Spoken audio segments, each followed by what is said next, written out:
puts people in timeout. He said, all right, YouTube's telling me I can now put you guys in timeout, so behave. All right, cool.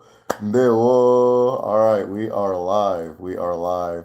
Hey, someone says, hi, I'm a new subscriber. I want to say the name is Ronke, but I could be pronouncing wrong accents or wrong syllables. So, Udonando Nwanne, Ndewo, welcome. We're super happy to have you. Ndewo, hey, how you guys doing? All right, let's see what the comments is. Excited for this. Been a while since I caught a live. Hey, Tochi, Kedukidi. Ademma, Ademma. Cool, cool, cool. Cool. All right. So today we're gonna do an Ask Me Anything, right? But before you guys can even ask me the questions, we're gonna see if we can get 15 people in the chat. There's like a lag in my movements. I'm seeing a video of myself, so hopefully you guys aren't seeing the same thing. But either way, we are going to get 15 people in here. We're going to begin. For those who don't know, my name is Derek Ofadaroma. I teach Odinani, which is Igbo spirituality, cosmology, thought on the medicine shell, which is where you're at right now. If you are interested in Igbo African spirituality, philosophy, anything of that nature, go ahead and hit the subscribe button. If you know somebody who might be interested in this, go ahead and there's a little share thing. You can share it on your different social media and send it to somebody who may be interested. Just like on WhatsApp or say, hey, check this out, that kind of thing. And a lot of you guys do that, so I appreciate that. I know there's a lot of people who are patrons, and then like I'll know their cousin, and that. So we got like a little family thing going on. So I'll do my. That being said, we're gonna get 15 people in here before we go. This is Ask Me Anything. I didn't really have a topic in mind. We had a great good topic on Patreon. We have a Patreon group study. And so in the group study, we were discussing how I'm trying to think of ways to like paraphrase it. But the fact that everything you do is sacred, right? According to our ancestors, every single thing you do is sacred. That if your chi created you to do and be something, then that is a divine mission. And it should be treated as such. And the discussion, we talked about our own personal histories with like religion, and it was such a good discussion. So what and I wanted to kind of follow up on here, but I said, no, let me save it for, let me keep that on Patreon. The replay is coming up soon. I don't know why I haven't put that up yet, but the replay is coming up soon. But yeah, we had a really good discussion, and I actually wanted to follow up on that, but I said let me keep that on Patreon. But I'm gonna see if everybody's okay with it on Patreon, and then I might share the discussion just on YouTube. Typically, I won't share anything that we discuss on Patreon on YouTube unless I have everybody's explicit permission. So if there's like 30 of us, 20 of us talking, and one person says, I'm not comfortable with that, I'm not doing it, you can send it on DM or whatever. But I'll ask each and every person that was in discussion. Okay, it's cool. I already got somebody messaging me saying share it. I'll do my cool, cool, cool, cool, cool. Cool. Nigeria says I can't wait for the replay of the discussion. Yeah, let me get that up tonight. I'm sorry about that, guys. I don't know why. You are correct with the pronunciation, Ronke. Okay, cool. Kedu. Hey, Nigeris. Okay. We are 2 people away from beginning.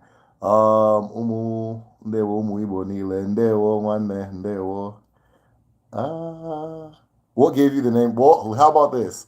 This is an Ask Me Anything. I will answer that question, but we have to get 15 people in here first. So we've got 13. If you got someone you can share it with, and in fact, the best thing you can do right now, I saw that we had about 13 people and 5 likes. So those of you who have not hit the like button, can you explain to me what I did, right, to become your enemy? Just go ahead and hit the like button. Hit the like button. It helps the channel a lot. It helps people who are similar to you see these videos and that kind of thing, and it helps a lot. So if you have not hit the like button, hit the like button. If you have not hit the like button, do Dr. Umar. If you have not hit the like button, hit the like button, right? We need everybody in here to hit the like button. We are a one-to-one network. So if we got one person in here, we gotta have 1 like, 2 people 2. Right now, actually we hit 15, so I'm gonna go ahead and start, but we're at 9 likes. So I'm gonna see if we can get this at least up to the 15 likes. Let's go. We got 9 likes, 10. There's 4 of you that are beefing me. And I don't know why you're beefing me, right? There are 10. I need to put more books up here. This thing's looking scanty. But yeah, there are 4. Let me angle it this way. All right. Yeah, there's more. All right. 17. You know what? Let me go ahead and begin. Hit that like button. Game of Life said hit that like button. Mazi Adoziem says, Ndewo, big ups from Nigeria. Ndewo one. Uh-huh. Ayakaibido. I'm going to begin by breaking Aji. The Aji has already been broken from this morning.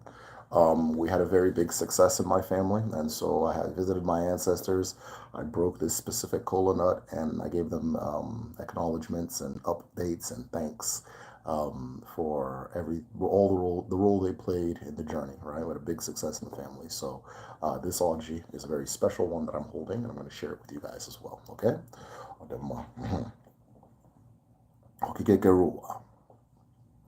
Alawala, ala nne mmadụ na nne mmụọ, ala nne na-enye ndụ, na-enye nke ọma dị n'ụwa. Ọjị abịala.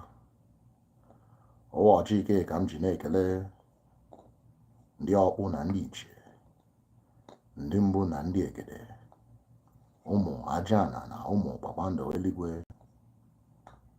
Ọwa ọjị ka m ji na-ekele ụmụ mmadụ na mmụọ, ụmụ udo na ndụ, ụmụ okwu na ije, ụmụ ala na igwe. Ọjị abịala. Ọjị m ji n'aka bụ nke anyị ji ama onwe anyị, mana otu anyị na-ata ya bụ otu ndị iche anyị tara ya. Nke bụ ọjị a gọtara na obi Chukwu, mana ọjị bụ obi mmadụ, obi mmụọ, obi anyị niile nọ n'ụwa. Otu a ka ọ ga-adị n'Eke, n'Orie, n'Afọ, na Nkwọ. He said, all right, let us begin.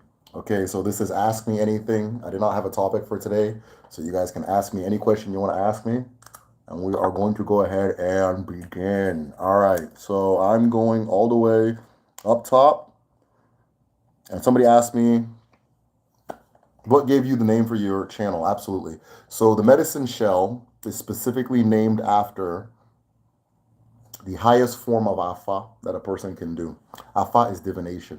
And this is the Afa that is kept inside a tortoise shell. So the medicine shell is a tortoise shell, right? So the Afa that's kept inside the tortoise shell represents the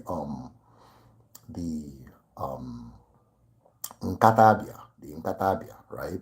The Nkatabia is a spiritual basket. It's similar to your brain, but it's a spiritual, or actually similar to your skull, which keeps your brain. But it's a spiritual basket that you have, which receives Uche from above and Ako from below, from the mother, right? Ako and Uche. And this particular basket, your Nkatabia, is where wisdom rests in your cosmic being. Right? There's an ilu that says Mado ba afa ba uche, which means when you strike the afa strikes your uche, the afa strikes your mind, right? So you can only pull from, when you pull from afa pulls from your mind. When you ask afa pulls from it, that kind of thing. So the medicine shell represents that basket that the afa beads are kept into, specifically the tortoise shell. And that's the origin of it. I didn't really think too hard about what name should become. It all kind of came very organically. At the time, I was learning about Afa and tortoises and all that thing, and then it just kind of, something said that's the name, and I said, all right, let's go. That kind of thing. Same thing with the logo. It all came very just naturally, that kind of thing. So I'll do my question. Next question. Can't wait for a group, of course. Somebody says 25. I don't know what 25 means. Okay, all right. What do you think about After God is Debia Volume 1 and 2? After God is Debia Volume 1 and 2, I have both of them. One of them was given as a gift. They are, no, they were both given as a gift, actually. Incredible. I think that if it were easier to get a hold of, I think everybody should get a copy of both.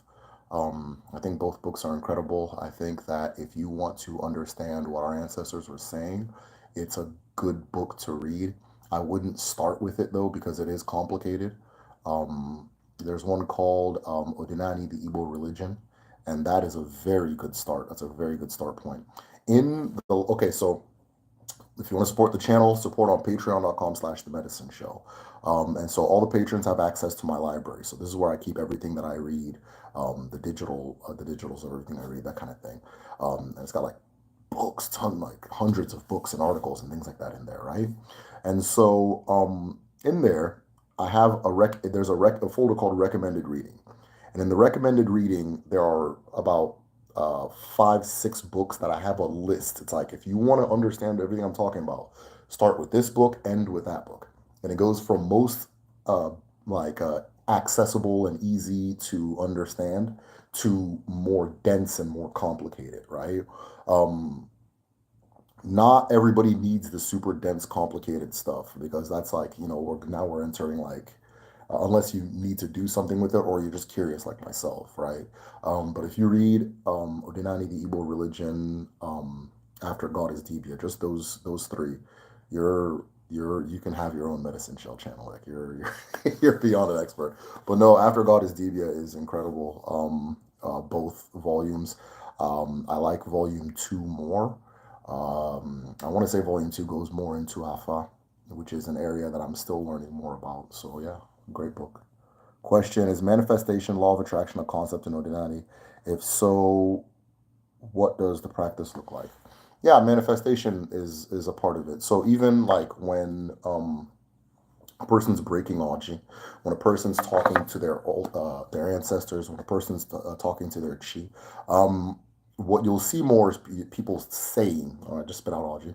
And what you'll see more is people saying rather than asking. So it will be a good day. We will find wealth. We will find peace. We will find happiness. That kind of thing. We say. Manifestation's a little more normal than give me this, give me that, give me this, give me that, right? This will happen, this will happen, this will happen. Then you say, I need you with me, right? I am my chi, I need you with me, ancestors, I need you with me, so on and so forth. I need you with me. This is the direction I'm going. So manifestation's a lot more normal. Now, because manifestation's a lot more normal, there's a wider range of ways you can do it, right? Um, One of the primary tools used for manifestation is the Akwali Omumu. The Akwali Omumu is the woman's altar. At the woman's altar, she speaks into it and things happen, right? The woman speaks into her altar, things happen. The Akwali Omumu is an altar built for the Omumu.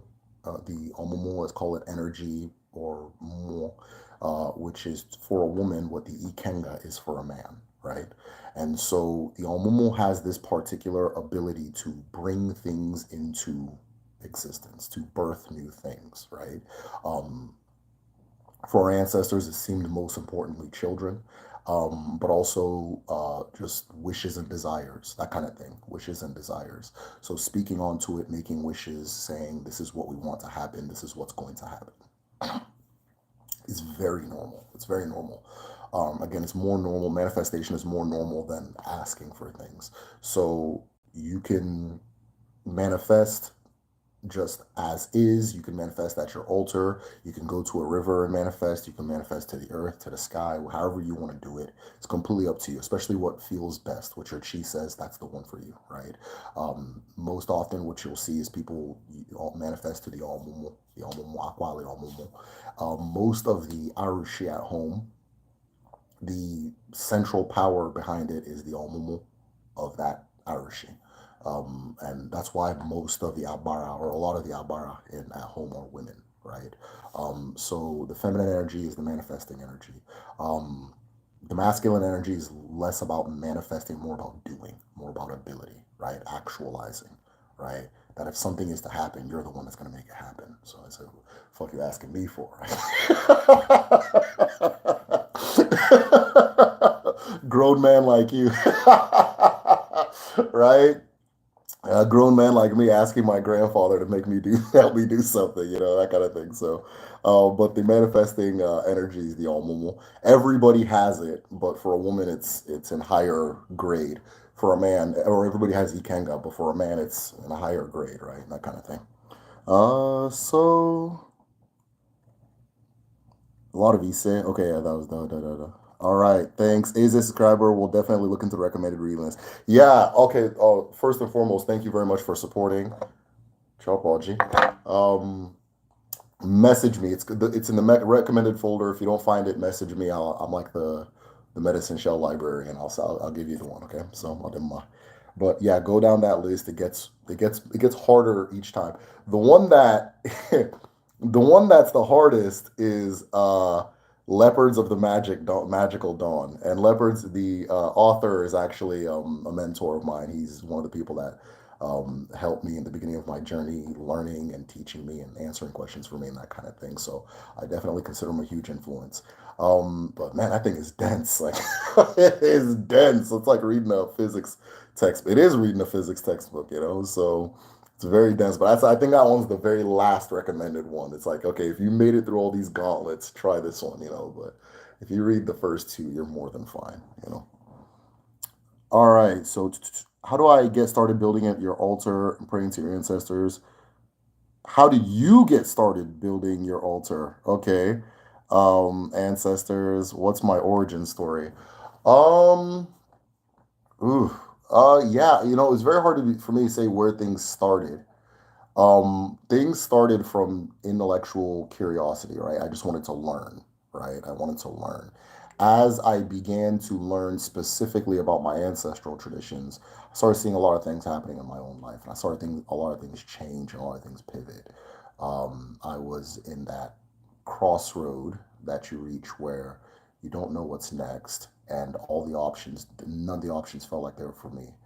And as I kept looking, after I first started with just reading things, and then I meet people and I ask questions, and you go further and further, further. And there was always like when I like prior, right? I was heavy skeptic, atheist, everything like that, right? So as I'm reading these things, like, oh, this is interesting, but it's not. It's not real, right? It's not real. I don't believe it, you know. And so one day when I learned how to make an altar, I said, well, let me do one. And so I set it up in my one of the rooms in my apartment, and it just felt like a bunch of like rocks. Like I mean, it wasn't rocks. It was, I think I had like I don't know what I had, but it just felt like I'm like, okay, this is goofy, you know. But I always had like a balcony garden, right? I always try to grow to try. I grow peppers and tomatoes and stuff on my balcony wherever I live. And so I said, what if I made my garden my altar, right? Having um, instead of having everything indoors and just trying to do what I read, right? Just trying to kind of experience this with my own hands and in the way that made sense for me. And once I did that, once I set that up, everything changed, right? My dreams were different. My my conduct with other people was different. um, I started seeing things a lot differently and that kind of thing. I had this, I can pull meaning from the occurrences of nature, right? If I'm sitting down, a bee arrives, I know what that means. You understand? I know what it means to me. How about that? One of the biggest tells or signs I received in my life was I asked something, and this snail came and drew something for me, and so forth. I remember one time, like you have these dreams where like it tells you what's going to happen, and you wake up and it happens. And like one of them, it was really funny because it's related to YouTube. But like, I remember I had this dream where I'm sleeping and somebody that I know that does something very similar to what I do is like messaging me. She's like, somebody's trying to mess with your YouTube channel. And I was like, okay. And I woke up, I was lit, right? And I knew that, how my ancestors would handle that. You go to your altar and you say, you call on your warrior ancestors, right? In case we need to go to battle, right? And you say, I poured a little alcohol and I said, hey, this is what's going on. I need you with me. Let's go. So I went and I checked, and believe it or not, somebody had tried to shut the whole thing down. Like somebody had filed something and that kind of thing. It's a long, kind of technical, boring story, but I ended up having to send them a letter in Vietnamese, and they released all their hold on my channel and that kind of thing. But it was weird to me that I had that dream that was happening, and I had no physical ability to experience it, but I already knew it was happening, right? By that point, I already knew, like, it didn't shock me that that was the result, right? But just things like that just happening monthly, weekly, daily, that kind of thing. You begin to So yeah, it really started with my balcony garden as far as building my altar. Um, I wouldn't say I pray to my ancestors. I don't. And we don't pray to our ancestors in Odinani. There's no point in that, right? So what an African does, I'm going to say an African because this goes beyond Igbo culture. We believe that greeting a person is unbelievably important, unbelievable to a non-African, right? A child's morality is almost judged on if they greet or not, like whether or not they greet their elders. You even see the Yoruba people; they'll like damn near lie down on the floor and do a push up when they're around their elders and things like that. Greeting is no joke in our culture. For Igbo people, if I'm greeting like a great man, I'll hold my wrist like this and I'll give him my hand. I'll offer him my hand like that, like a gift, right? That kind of thing. But I won't just, hey, put her here, Dave. That's not going to happen, right? And so, we also, as Africans, we don't believe that death is the end of our relationship, right? If you are my mother and you pass away, you don't stop being my mother, right? Okay, so if you're still my mother, what am I going to do? I'm going to include you in meals the way I used to include you when you were alive. I'm going to include you in drinks whenever, the same way I was when I was alive. I'm going to greet you in the morning the same way I did when I was alive. All of these things is just a continuation of the culture. So you have one way of living, but it doesn't just end. You don't, a person's humanity doesn't end with their life. A person's, the affection or the connection you have to a person doesn't end with them being alive. You continue that. Ultimately, all of these things and all these people are a part of you, right? If you have a part of your body that you don't use for long enough, you're going to start having problems. If you have a part of your greater spiritual body, your izumizu, right? Your eke, the full you, your akaraka. If you have a part of you that you are not greeting and acknowledging and keeping that relationship alive, it's going to hurt you as well, right? One of the most controversial videos I made here was about how you shouldn't bypass your parents and go to your ancestors. That if you don't have a good relationship with your parents, you fix that first before you start talking about your ancestors. Be okay, wow, wow, wow, wow, all that stuff, and that kind of thing. But a lot of the messages I got on that were super encouraging. Like, I repaired this relationship with it's always the dad. my relationship with my father was repaired from that, and yeah, that kind of thing. And that's really all we're doing. That's what we're doing. We keep those things alive, right? We keep those connections and that affection and so forth alive. So it's not really praying to your ancestors. It's just not shutting them off when they die. Right? That's all it is. All right. Oh, do you ever get the urge to study a certain topic? Everything good come from it. Been obsessed with various African writing systems and can't explain why. Oh, my whole life. Listen, Isabel, you just described my life story. All I do is get obsessed with something, read the hell out of it, info dump on everybody I know until they tell me to shut up, and that kind of thing. I have a YouTube channel with other people that are interested in it, so cool. But yeah, all the time. Right now, my I'm trying to, what is my specific interest right now? Because I always goes that's I mean that's really what guides what videos come out to an extent. Yeah, people vote on them, but you'll notice, hints that when I make a video, I'll mention a bunch of different things. Those are the things I'm interested in at the time. Okay, if you guys want the video on that one, this one, that one, that kind of thing. So right now I'm very interested in the Eku. The Eku is the spirit of the household, right? It is the spirit of the household. I'm learning more about the Eku. So if you guys want, it's spelled EKWU. If you guys want a video on that, just comment and I will put it up for vote. But that's what I'm interested in right now. It happens all the time. It is your chi. That's your chi. Your chi says, look in this direction. Look. Your chi will then tell you, now look in this direction. Your chi might say, okay, we're going to look in this direction for the next 15 years. That's your chi. Being able to hear that voice, and being able to follow that voice is following and aligning with your chi. Oftentimes we tend to I don't know what term. Sometimes we over mysticize these concepts, right? And they're really not what you think they are. It's just regular life. So if you randomly wake up and you just want to read about African writing systems, read about African writing systems. It's your chi that sent you to go do that, right? It's your chi that sent you to go do that. People always say, what's the punishment or what happens if you don't listen to your chi? Well, if you keep getting these passions and these urges and you keep fighting against them, you tell me what you think your life will feel like. Forget about look like, what it will feel like, right? It'll be very empty. So, Odemma. That's your game of life said it. That's your chi speaking to you. Okay, so somebody said they want to leave food for their ancestors, but they don't want to attract roaches. Yeah, don't do anything illogical. I mean, don't just keep it there to rot. You can throw it away. It's just a gesture. It's just a gesture, right? It's just a gesture. You're not waiting for an ancestor to come and start eating it. You give it, hey, I'm eating, you eat too. It's just a gesture. It's the same way as, okay, you're a part of me, you're in my life. If you're in my house and I'm eating, I'm gonna offer you something, right? Right? It's really just a gesture, right? Hey, would you like some? Okay, no, okay, fine. All right, I did the gesture. Not like ticking off a box, but just the way you show affection. So that's the gesture. You leave the food, you pour the drink. It's a gesture. I just use cola. I use diesel. I use water. I don't put like actual food and meals there. What kind of animals or sacrifices do you offer to activate your Ikenga or Momo? Ikenga, the ram, or Momo, chicken. Chicken is fine. Hen, let me specifically say, but with the Ikenga as a ram. Is there an IRC to appeal to in the midst of demonic attack? Damn. I'm dealing with very terrible experience hearing from demons. Okay. This question is it's very heavy. So like message me and we can talk one to one personally, whatever.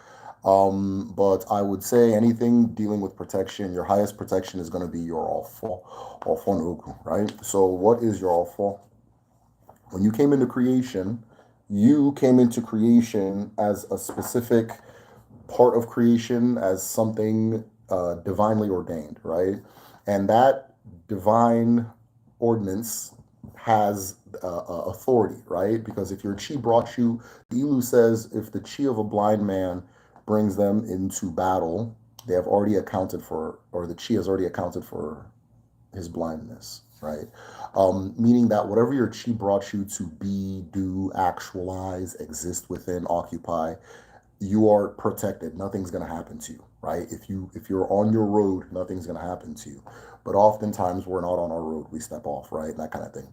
So that road comes with a staff of authority, all right? The keys to your self. And this is your alpha. If you're in alignment with your alpha, nothing can attack you, right? Especially anything that's like specifically spiritual. If you're in alignment with your all, nothing can attack you. They can try to attack you, but it's not gonna. It can't. You're not. It won't work, right? Because you're all fault. Think of your all fault almost as being inside of a house, and anything else is being rain.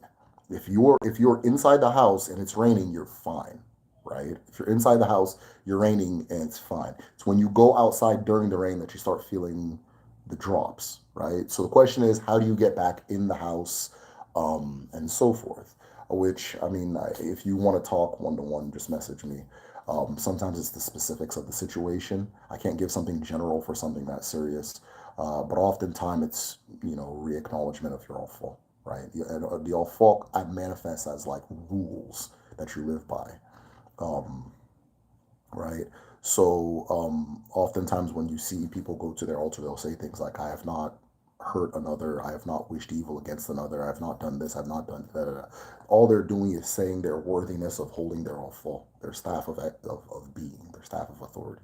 That staff, if you are in alignment with it, nothing can. You're fine. There's no such a thing as being okay within your all fall and having a spiritual attack. So if you want to talk a little bit more, that'd be fine. But that's the most general thing I can say on like a live, whatchamacallit. I wish you the best on that. We're doing on one. You'll make it. Where did you specifically learn how to make an altar? Where did I don't know. Oh, I think I had a Debia guide me. I think I had a Debia guide me. Yeah. Uh-oh, I can't see. Okay, there we go. All right, I'm still reading questions. If I skip your question, please ask it again, or I don't know. We'll see. Um, is more continuation of personality or personality itself, like an essence bleeding of everything. Damn, who's Game of Life? All right, a tradition kept by descendants.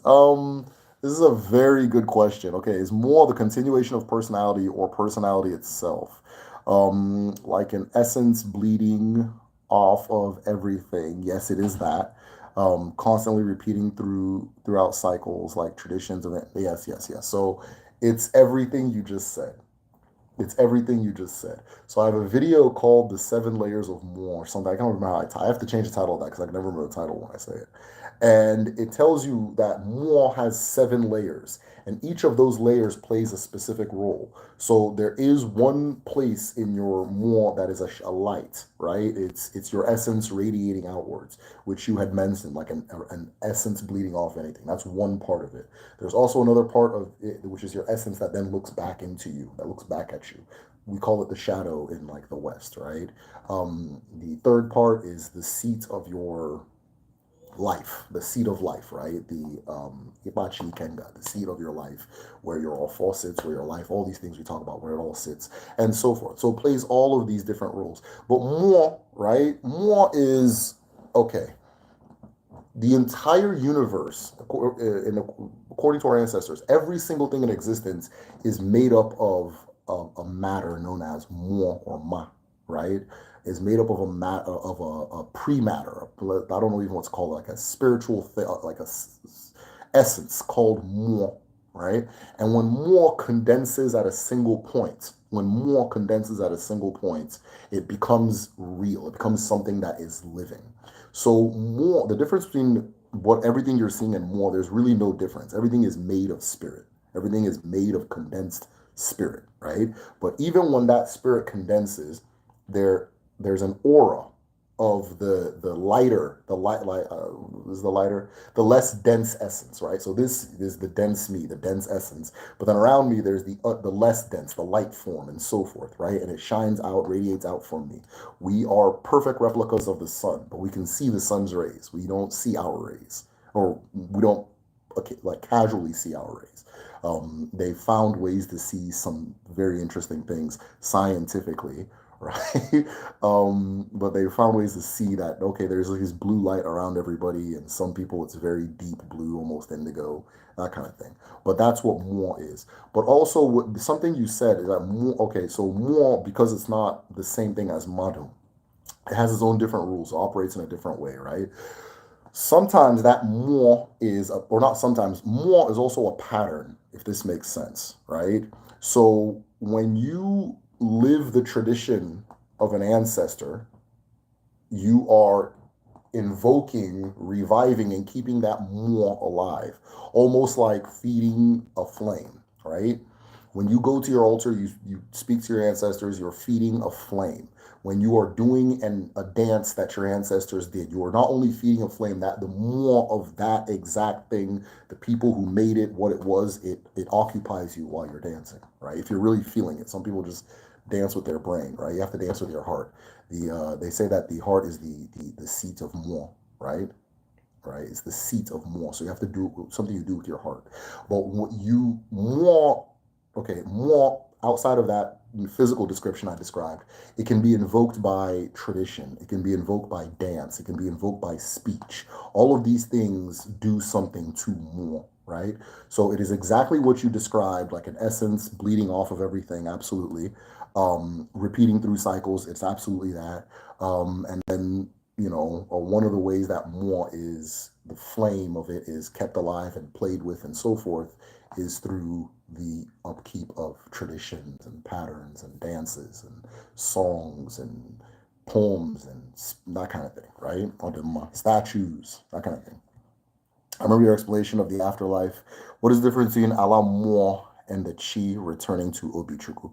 Um, okay, so Alamor just means like, for example, now I spoke about Madon and Mo, right? And we're all occupying the world together, right? So the affairs of Mo are different from the affairs of Madon, right? So something can happen in Mo that hasn't yet happened in Madon. The affairs, Alamor is a term for like the affairs of Mo, right? It's not really a separate place, It's not really a separate place. Sometimes in like Igbo folklore, they'll use it like, just kind of to tell the story, like the person went to Alamo, that kind of, but those things are allegorical.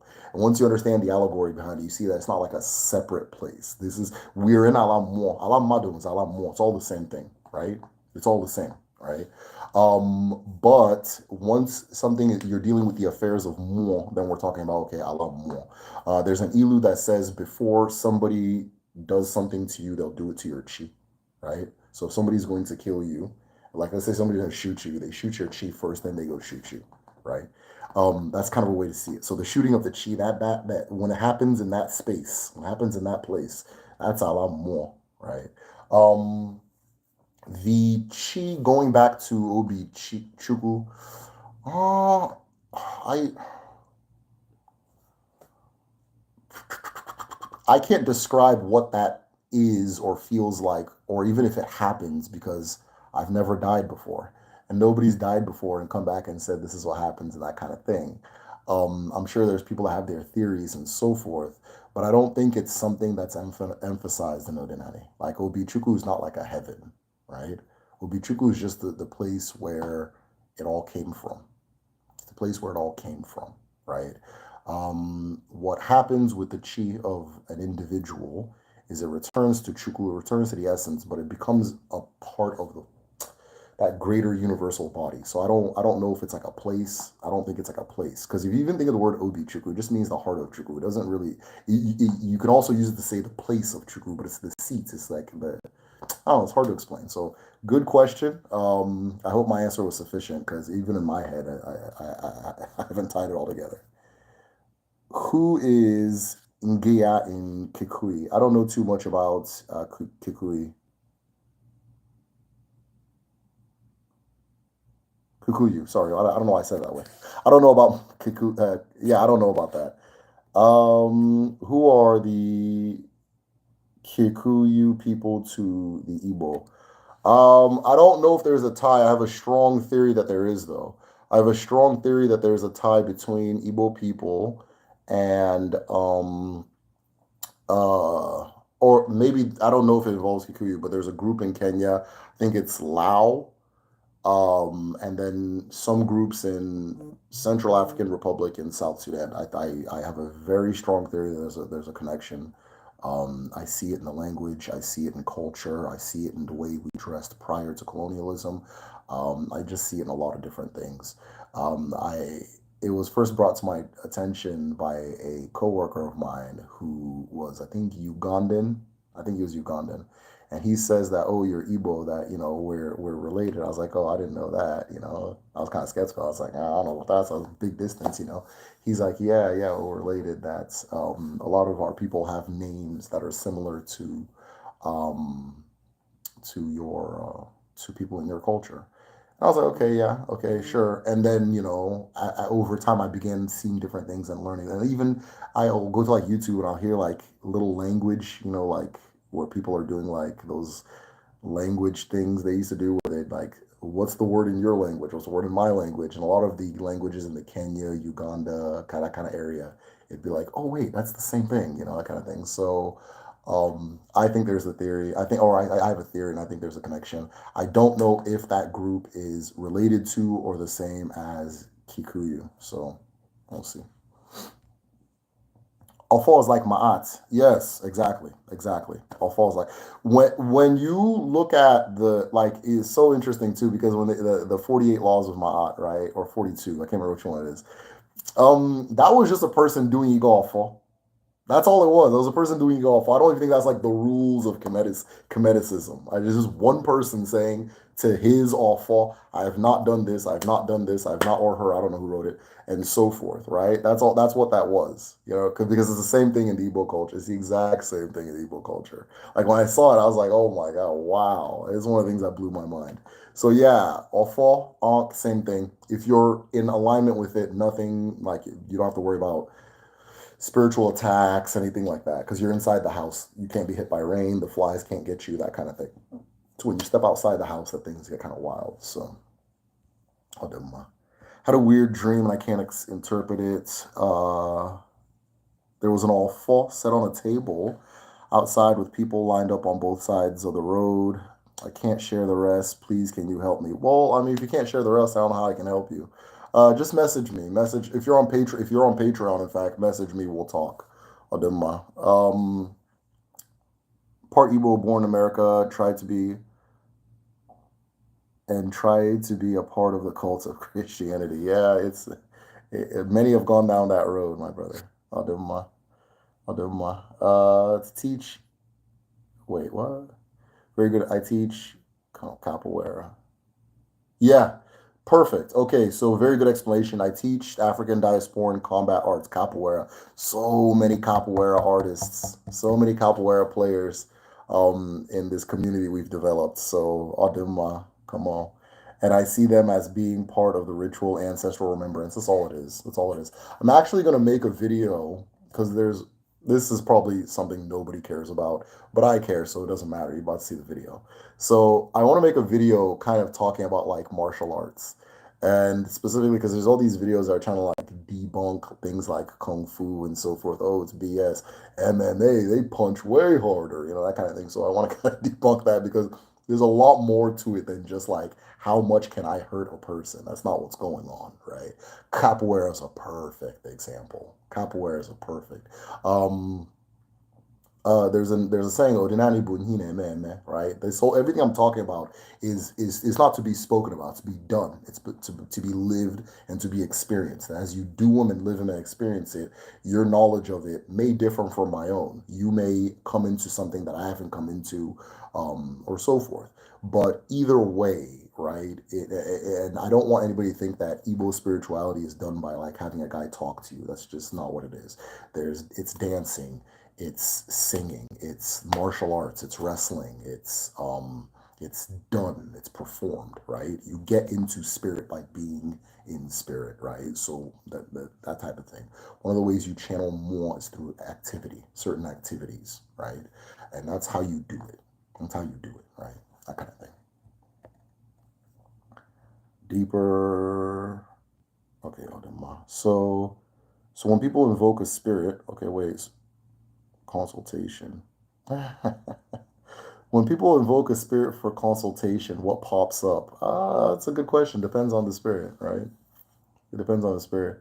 I know that when I ask my ancestors questions, I have very specific dreams, and those very specific dreams give me answers, right? I know that sometimes when I speak to my ancestors, the symbols will come by way of animals, right?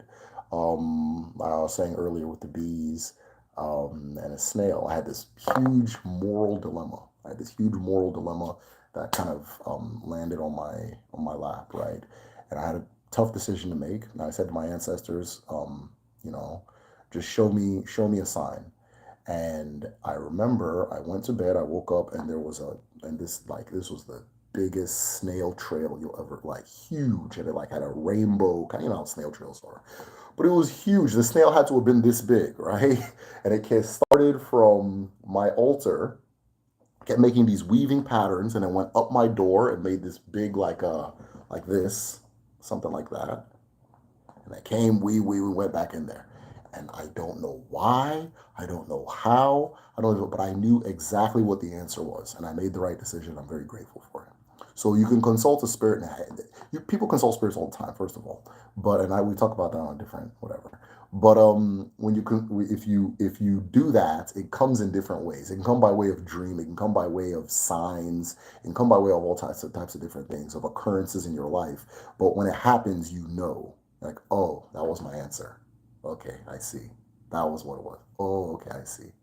I asked and this happened. Okay, I get it, right?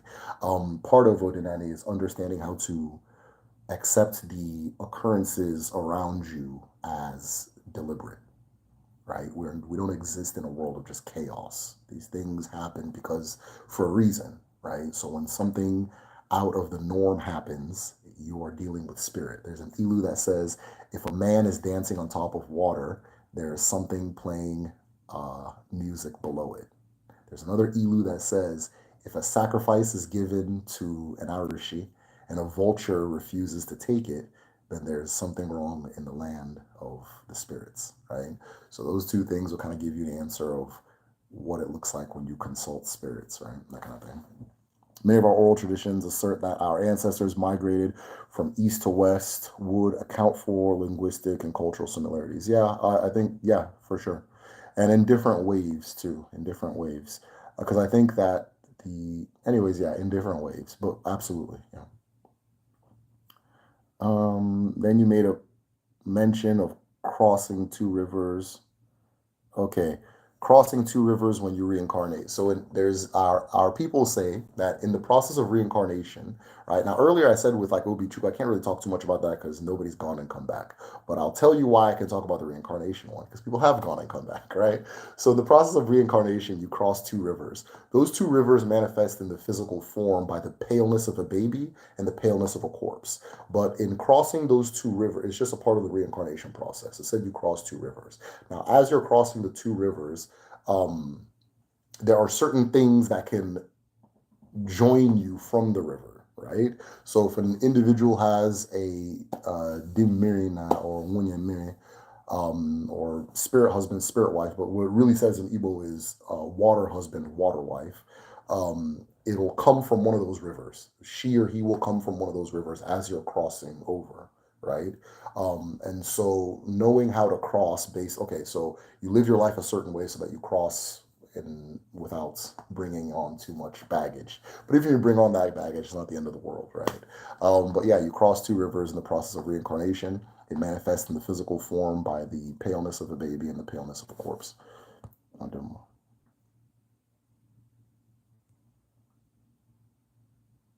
don't know the character. Okay, so I'm being asked, is the who is the character of Enki to the Igbo? I don't know. That doesn't sound like an Igbo word, so I don't know the character of Enki at all. Is there a logical way to explain synchronicity? I don't know. My brain just keeps shutting off today. I have a bad toothache, y'all. But is there a way to explain synchronicity? Like if I think something, then see it written, scrolling YouTube or hear someone sing music, yada yada yada. Good question, but it does go into what I'm saying, right? It does go into what I was saying earlier about when, because somebody asked me, when you ask a spirit what happens, what does it look like, right? One of the ways you know that this is real is because if you guys have ever purchased a new car, or maybe you've like somebody got you a car or something like that, you just get a car, right? And you start seeing that car more when you're driving.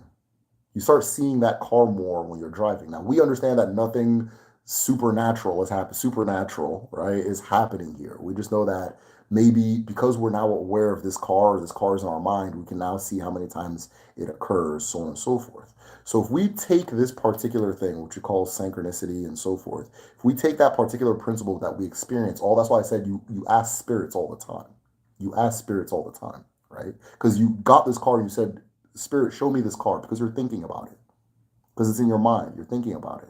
If you wake up in the morning and think blue, blue, blue, blue, you're going to walk outside and you're going to notice how many blue things you encounter. It doesn't mean that there's more blue things because you told the spirits to show you blue, right? Or let me say, it doesn't mean that more blue things appeared because you showed the spirit. But you ask the spirit, show me the blue things, and you begin to see it, right?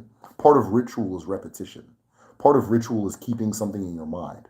Part of ritual is thinking something. Part of ritual is saying something. And once you do those things, it calibrates the way you interact with the world on the space of Mado and more, right? So, an individual, if we know that if by thinking blue, we see more blue, and by thinking Ford Taurus, we see more Ford Tauruses, how far can we take that? What if we start asking answers for more substantial things, right? What if we start asking for answers for the things that mean a lot to us? What if we start calibrating our own more to behave a certain way? There's this video of this girl I saw, and this is a ritual. Somebody asked me what it looked like when you speak to spirits. I'll show you an example. What she does is she writes a personality trait on bottles. So she'll write confidence, she'll write charisma, she'll write comforts, all these different things on bottles. And she'll drink whichever one she needs for the day. And she'll go out in the day. And she swears by it and says that if I drink the confidence one, I'm more confident. If I do this, I'm more that. If I do this one, I'm more that. You know, what is that? More reacts to madu. mad reacts to more. An ordinary person, a spiritual person, is no different from a non-spiritual person. It's just the spiritual person, an ordinary person, is more proactive about what they're having their more feel, experience, and do, right? So I'm proactively saying confidence. But you wake up some days and you just feel like, oh, I don't know. I don't even know, man. I feel like, ugh. Or you wake up another day and you're like, man, I feel great. You know, so both people are interacting with spirit, right? But one person's being deliberate, one person's just kind of along for the ride. Now, they have that person is holding things, saying things, doing things, participating in rituals that are making them wake up and feel less than or bad, right? But they're not aware. They're not aware of it, right? So synchronicity is very real. We are very aware that it happens, and in being aware that it happens, we can then be more deliberate, right? If I'm holding on to mistrust, right? If I'm holding on to mistrust, I'm going to see a lot more mistrust in the world. I'm going to see a lot more things I shouldn't trust. I'm going to see a lot more people hiding behind the bushes against me, right? That kind of thing. If I'm holding on to that, or if I'm not, maybe I'm not a trustworthy person. All of a sudden, I'm going to see everybody's little tricks a little bit more, right? That's where naivety comes from. A lot of naive, don't guess I'm say most. A lot of naive people are also very trustworthy, and they don't see the snakes. They can't see it because they're not one. They're not a snake. You ever wonder how you ever wonder how this the big ass jungle and then them little ass bugs find another little ass bug to mate with away across this big ass jungle? Or the fish and things like that, these animals that are very separate from each other, but they somehow find each other, mate, and go their separate ways, and they find like, right? We as human beings, we can't find them. Or as we as human beings, wherever you put us, we always try to find another human being, that kind of thing, right? These things connect. So, what state does my family hail from? We're from Imo State. We're from Imo State. So, what's the difference between Mo Agun and Onyowa? Agun and Onyowa are the same. So, Agun and Onyowa are the same. Onyowa refers to the person you were in your previous life, the person you reincarnated as in your previous life. But you're not actually that person. What's being said is that you and that person share the same agun, that their agun, when you pass away, all of your different parts go to their essence, right? So chi to chi, more to more, eke to eke. And then your agun does the reincarnation process. It starts coming back. It starts coming back. So it crosses the two rivers I spoke about, and then you are born, and then you have the same agun as a person in the previous life. Now, when we say onyowa, we're talking about, oh, my grand aunt Neka, or my grand uncle Nduishi, right? So that's onyowa. But Den Nduishi and Da Neka, they both have an agun that came into the world. So Agu and Unyowa are the same thing. But the Unyowa is referring to Da Neka, whereas Agu is referring to that thing inside of her, or that thing inside of her that is coming back, that's actually coming back. More is spirit, essence, aura, that kind of thing. It's the you that we can't see, right? It's the you that we can't see. So Ndibo say that all things are repetitions of each other. That if you understand the smallest thing, you understand the biggest thing. That's where the phrase "ntanimo" come from, right? If you understand the very littlest thing, you understand the infinite thing. And so we see this mado and more pattern with the earth and the sky. The earth is the densest place, it's the mado element, it's the physical thing, but then it has this aura around it known as the sky. The sky protects it, the sky feeds it, it feeds the sky. They are symbiotic, they're one and the same. If the sky goes away, the earth dies. If the earth goes away, the sky dies. That's mado and more, earth and sky, right? That's why they say ala nigwe, mado na more. Uh-huh. Or fon, right? That kind of thing. So yeah. Who does Amadioha parallel in Kemet?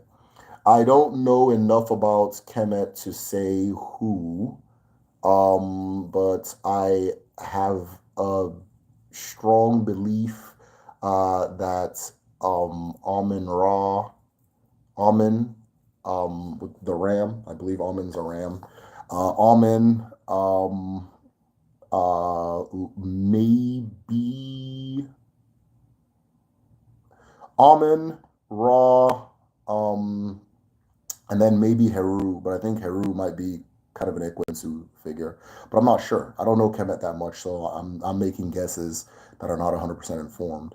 But Almond for sure, based on everything I know about Almond, I see a strong parallel there. Yeah, of them. In Kemet's perception, authoritative speech, capacity are linked. Exactly. In effect, the words exactly. So when you go to your altar, what am I doing? I will have peace. I will have strength. I'll have courage. What we seek will come to us, right? What I typically say is what my I will receive what my chi has left for me. I will receive what my chi has brought for me, right? That's a lot I'm saying. We're saying these things, right? This today is going to be this. Anytime I'm taking my son to school, I say, "Are you going to have a great day?" He tells me yes. Okay, we'll see. He hasn't had a bad day since. He hasn't had a bad day yet. Not even though he says since. He hasn't had a bad day yet. That's all it is. You go to your altar, you manifest, you speak, right? It's so interesting. You guys ask these questions that paralleled. The first question I got was from Tochi. She said about manifestation, and then I explained that when we pray, it's not really like we want this, we want that. It's really we're gonna have this, we're gonna have that. This is gonna happen, that's gonna happen. Then you go into the world and ta-da, you understand. You go into the world and it happens, right? So, is there an Abara of dreams? I don't think there's an Abara of dreams. I don't think there's an Abara of dreams. Um, but I mean, dreaming is tied to Agon, right? But I don't think there's an Abara of dreams. I wouldn't say that Agon is the Abara of dreams, but it's tied to Agon. People have understood. And Onwa, which is the moon. Is it possible to reincarnate outside of your immediate family? Mazi Adosium, I don't know. And I'm going to say I don't know because in our culture, we don't believe that people reincarnate outside of their family. But you also have to put some of those things in context. So our ancestors lived with their family. The people who they knew were their family.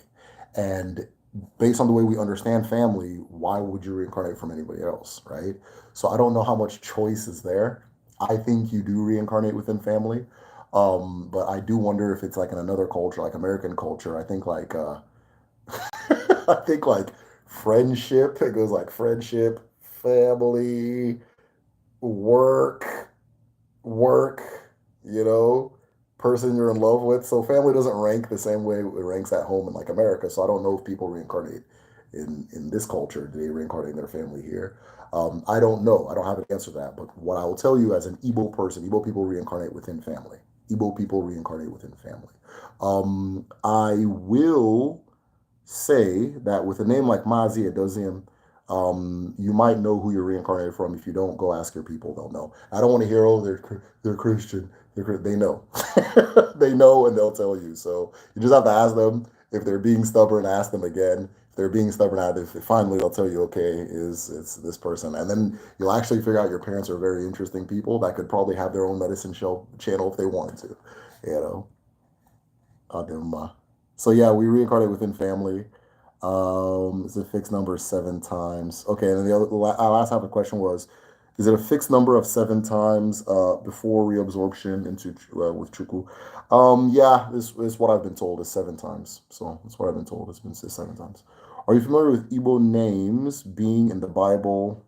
For instance, Abia, the Son of the King, Uzi. Oh,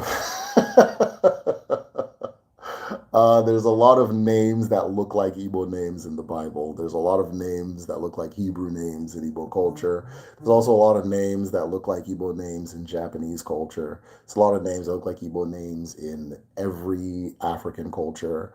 In whatchamacallit, what was the other one I keep seeing that keeps recurring? Um, Native American. It's just that kind of thing. We're all using the same sounds, so if the meanings are the same, that's fine, or that's a little bit more interesting to me. But I don't think that they're necessarily Igbo names, right? they're just they just use the same sounds to arrive at the same point, right? Just like the word set, like set things apart from each other, and the word set, as in a set of things. Now, this is both English, they have two different meanings, but it's the same sounds. So, what if somebody in Turkey also used set to say something else, right? And another person in Alaska uses set to say something else. They're not necessarily related, they're just using the same sounds. So, yeah, there are names that look like Igbo names in the Bible. There are names that look like Igbo names in Chinese folklore. Or names in Igbo land that look Chinese. It's just language. So reason Igbo people only reincarnate within family due to what resonates with an individual, such as family having a high rank. Well, yeah, I mean, it's I don't. Where else? Where are you going? Where are you going? I don't, like, yeah, I mean, in my own Igbo brain, I don't know where else you would want to reincarnate into. I imagine, right? All my loved ones, I'm dying, they're all with me, and I come back as a fucking, I come back as, I don't know, now I'm Ja Rule's kid. Where are you going? And you don't think somebody in their family wants to be there. You're kind of taking up a slot. You can only have X amount of kids. So in my own way of thinking as an Igbo person, I have a hard time imagining why I'd want to reincarnate outside of my family. Um, uh, I pass, I leave children behind. I want to come back and continue loving them, and I got my wife and my mother and father, and he's fucking he's an Arab now. Like, oh, where am I going? Yeah, I don't know why people who reincarnate into family, but it doesn't make sense to me to go anywhere else. Yeah, so I don't know. That kind of thing. But other people might see it different. Can a Adibia reincarnate whenever they choose, or is it an eternal thing? Okay, can a Adibia reincarnate whenever he chooses, or is it an eternal thing? So I'm trying to Akachi Lam Ndewo, by the way. I'm trying to understand the question a little bit. So, but I'm thinking you're asking like, can like when a Adibia comes back, can they choose whether they want to be a Adibia or not? I don't think so. I think that your apple is that of a Adibia, and it's always going to be that of a Adibia every time, right? If you plant an apple seed every single time, it's going to grow an apple tree, right? So, but one of the things we do understand in um, our culture is that sometimes the person you are has a lot to do with things you don't want to be from the previous life, right? So maybe in the previous life you were a Dibia, you didn't like the experience, and you want to come back, you don't want to be a Dibia. You're still going to have the alcohol of a Dibia. You're still going to be that, but you may for some reason not resonate with or want to do that thing. But you're still that, right? Anytime you want to take up the calling, it's there. But you may have a repulsion to it. So we had this really good discussion on Patreon, and people were talking about like past lives and things like that, and we're exploring like phobias, like, oh, this fear of water, or I have this fear of getting my eye poked out, or I used to have a phobia of getting my eye poked out. I don't know why, or I didn't know why. And then now I have a phobia of my children getting their eye poked out. My eye can go, I'm fine. But and you wonder, is this a past life thing, or is there something behind it, and that kind of thing. So I'll do my but you'll always, if you have the alcohol of a DBA, you're always gonna have it. But based on your past life, you may not feel comfortable occupying that space and being that person. I'll do my so you have not read the old literature, for instance, the slave narrative of Aquino, or letters of missionaries' names citing those names and customs as being Igbo. What do you mean, like biblical ones? Biblical ones? Yeah. Right? I mean, what do we? This is Ronke. This is very. The topic is big, right? So I don't know if I can give you a quick answer. But the question I would ask is, the people writing that, what do they know? What other cultures do they know? What other cultures have they experienced? In the world of that time, an educated person was a person who was well versed in the Bible and then occasional little sciences. But the Bible was the core of learning, right? The Bible was the core of understanding. You saw the world through the Bible, right? So if you see circumcision in Igbo culture and you see circumcision in the Bible, you're not going to think, well, the entire Black Africa does this. You're going to think, oh, there it is, right? Everything's always going to point back to the Bible because it is the center of your worldview. Bibliocentricity is the center of your worldview, right? So there's a lot of things that ancient Hebrews did. There's a lot of things that ancient Igbo people did that parallel. There's no doubt about that. And there is something there. I think it's worth looking into and so forth, right? But again, what do these people know? What do they know? Do they have an extensive knowledge of customs all over the world? Do they know that this is, I'm gonna have more luck seeing what Igbo people have in common with their neighbors rather than somebody way out in the Middle East. Understand, right? Things like that. So yeah, of course people said that, but I can give you a list of cultures that were people said that were supposed to be Hebrews, right? Inuits in Alaska in Canada were supposed to be Hebrews. Native Americans were Hebrews until they did sins and something bad happened to them. It's an old world view. Just running around saying people are Hebrews. What you ask then is somebody with a bibliocentric European educated mind, what does Hebrew mean? What does that mean, right? Because you got to think about what an old European city looks like.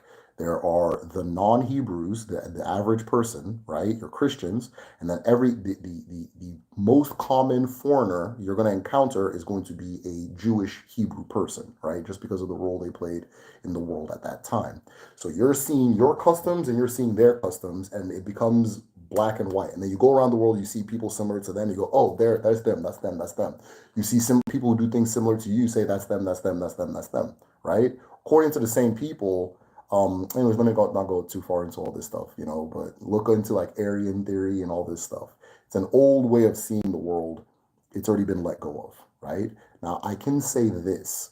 A lot of the similarities between Hebrew culture and Igbo culture don't come from the fact that they're the same people. They come from the fact that they derive their cultures from the same method and source, which is the observation of experience and reality, right?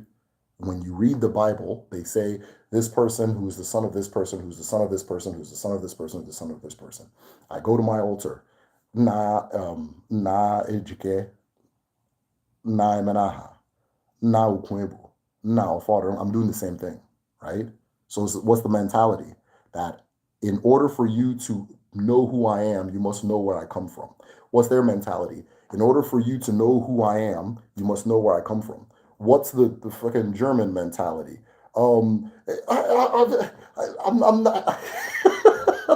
I hate you, Dad.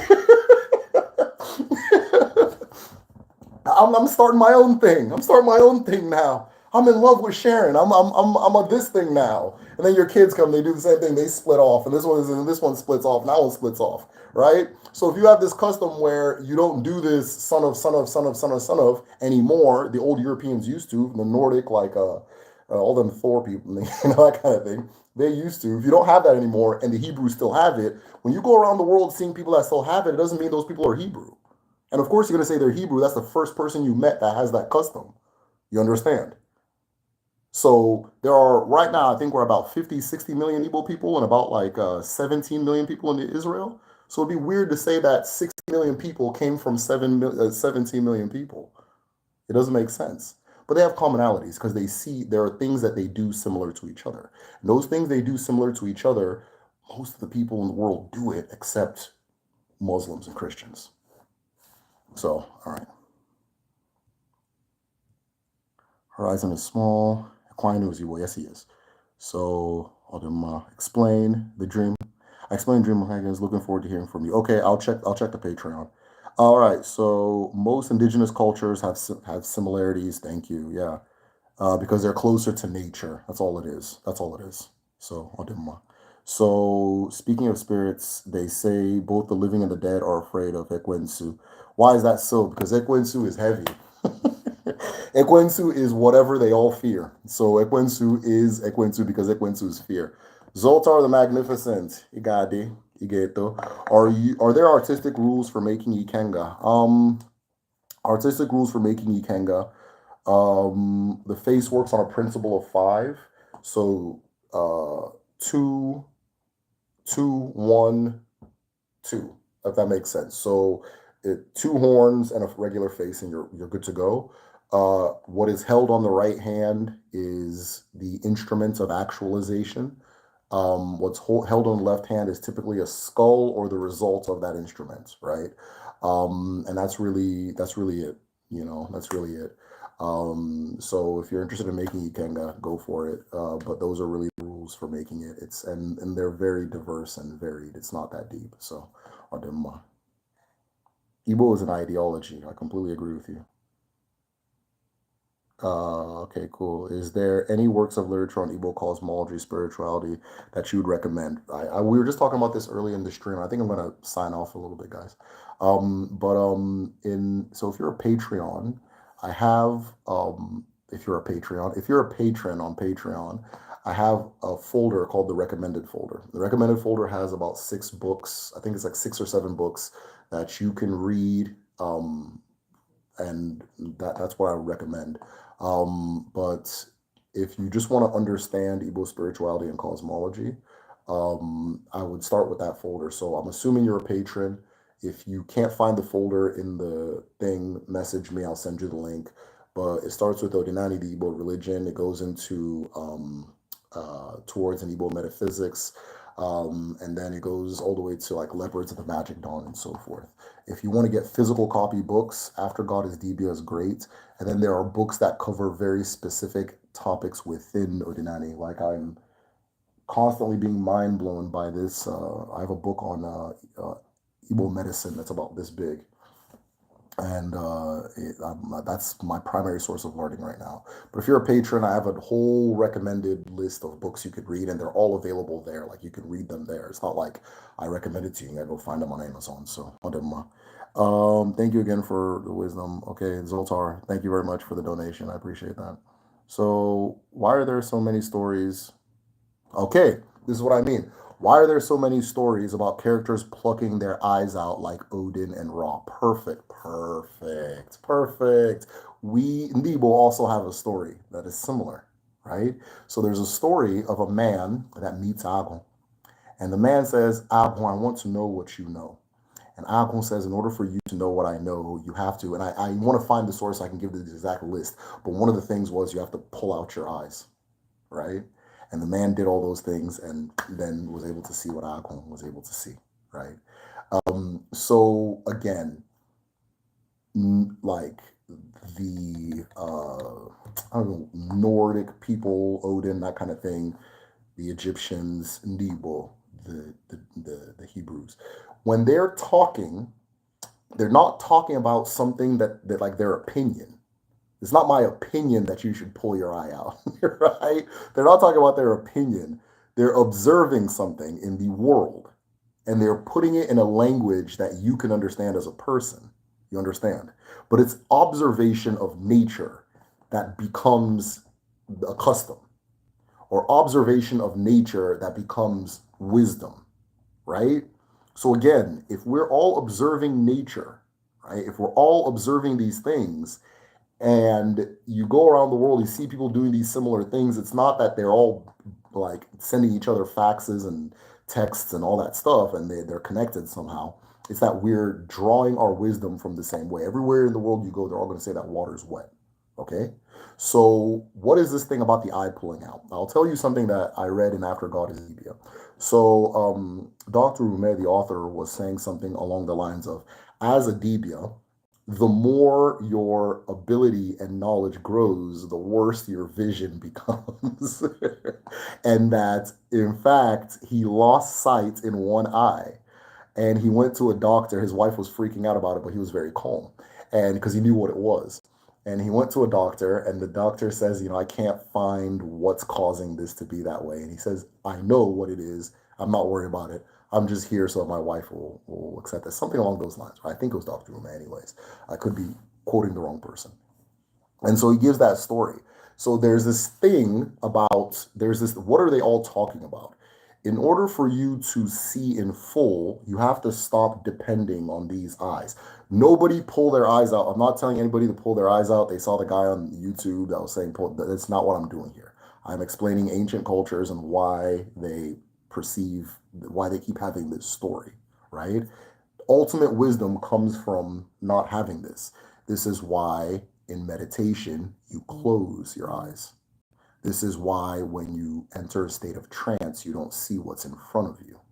When you there's a level of connection and wisdom where you have to turn these off. You have to turn these off. There's a level of being where you start losing these, right? So in our culture, somebody who has become so old that they lose their sight, we see that as a blessing. You understand, right? And that's why Odin loses the eye, Ra loses the eye. What happens after they lose the eye?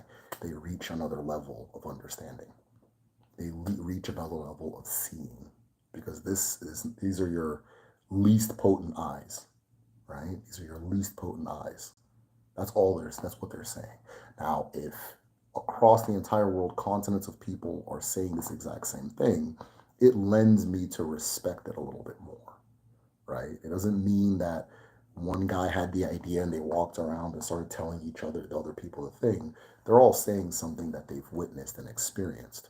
I'm not passing traditions to my children that I just made up out of my ass because I think whatever, right? I mean, people do it, people do it. If they have no value, then your children aren't going to survive. You know, I'm not going to tell my son, hey, when you're in a car, make sure you drive 90 miles an hour. Speed limits are fake. Drive 90 miles an hour, right? What is that? You understand? When I teach them how to drive, I'm going to teach them about actual reality. So when these people are passing on these traditions, as fantastical as they may sound, or as strange as they may sound to us today, they are passing down things from real world observation with real world application. They're not making these things up. And I know, and it's visible that they're, because there's everybody in the world is saying it, right? I think one of the things that kind of interrupted that was Christianity and Islam, because somebody sat down and was writing their ideas. Not one person, a collection of people, right? But they're writing on their little ideas, that kind of thing, right? So it's like picking up your worldview from like Star Wars, right? That kind of thing. And there's a lot in the Star Wars, but a lot of that is not based off of observation, it's just based off of a cool idea. So I'll do my. I think the eye analogy is the price you pay for knowledge. The price you pay for knowledge, yes, as opposed to actually plucking your eye out. Perfect, perfect. You got it, right? And according to a lot of DBS, it's your actual eyes. Like your eyes are gonna get bad. It's funny too because here in American culture, when they want to depict a nerdy person or an intellectual person has bad eyes. Isn't that weird? Anytime they want to say somebody's a nerd or somebody's really bookish or whatever, and the next thing you're going to do is put some glasses on that person because they have bad eyes. They haven't lost their eyes, but they have bad eyes, right? You see all those movies where you have the wise old man, the wise old woman, and they can't see, they're blind, but they've got so much wisdom coming out of them, right? So it's not something that some culture said. Everybody says it because we've all seen it, right? We've all seen it. So if somebody can do a study on that, that'd be interesting. Yeah, Urkel wearing exactly Steve Urkel. Steve Urkel is one of the greatest DBs in Black history. Time travel and everything.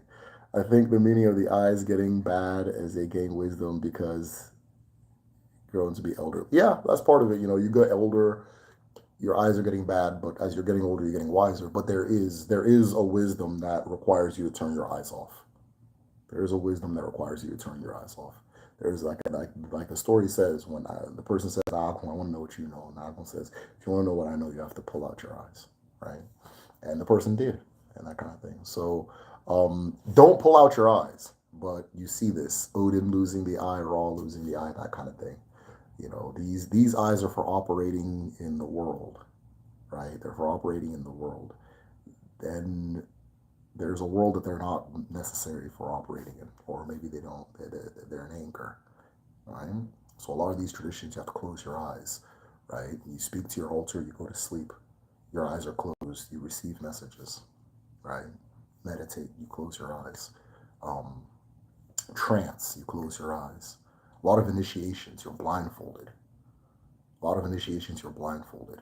And I don't know if they do it anymore. If anybody's a Devia in the chat, let me know. But one of the ways they would initiate Devias in the past, they would take pepper and pour it in your eyes, like a pepper solution, pepper and water, and pour it into your eyes. You know, it burns. It's not going to be painless, right? They'll pour pepper water in your eyes, in the past, I don't know if they still do it. They'll take your tongue, they'll cut several slashes into your tongue. They'll pour another solution into your tongue for honesty, so you don't use your tongue to lie, that kind of thing. So it's universal, it's very recurrent, and it lends me to respect it. Or people from Imo State travelers, there's something in your practice that connects. All Igbo people are travelers. All Igbo people are travelers. So yeah, but I think I saw something. I think there's more people outside of, a higher percentage of people from Imo State don't live in Imo State than other Igbo states, but it's not significant. It's not a lot. Um, but all Igbo people are travelers. It's just kind of our nature. Everybody hits a certain age and then they get the itch to go somewhere.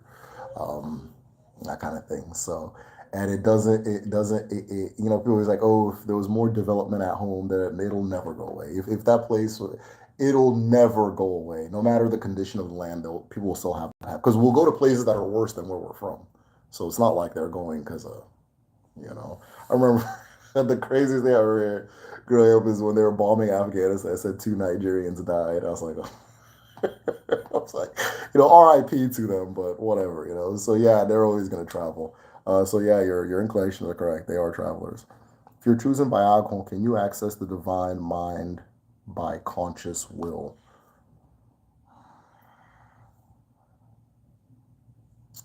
I don't understand the question in full.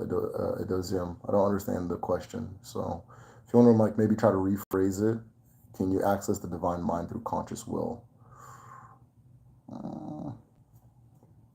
Yeah, I don't understand the question in full. Yeah, I would say yes. There are elements of it that require the subconscious, if that's what you're saying, right? You have to, of course, make the conscious decision to do it. And then okay, maybe this is your question. I could be wrong. Most of your work as a Debia is going to be subconscious. It's not going to be with the conscious mind. Again, the eyes. It's not going to be with these eyes. It's going to be with that other eye, right? The one we call the third eye in a lot of different cultures. The eye of Ra. It's going to be that other eye. It's not going to be these eyes that you do your Debia work with. You understand, right? So so if that's what you're saying, then yeah. And Debia doesn't just mean like an herbalist. Debia is not just an herbalist. A Debia is somebody who is actualizing or is using divine wisdom, right? In order for you to see that divine wisdom, you got to do this. You got to close your eyes. Or in the ancient stories, lose them, So a lot of that is going to come from your subconscious, because this is conscious. These are conscious viewers. You turn it off, you use your subconscious to that type of thing. I know a Debia that she and please, nobody asked me, oh, can you connect me to we're not doing that. We're not doing that right now. But she when she first started, she would go to sleep and then wake up, and then she'd know what to do as far as like medicine and things like that. A lot of creatives will say the same thing. If you have Aghon Vadibia. Oh, man, that's a good ass question. If you have the Aghon Vadibia, will being a pastor satisfy your Aghon? I think it might in some cases.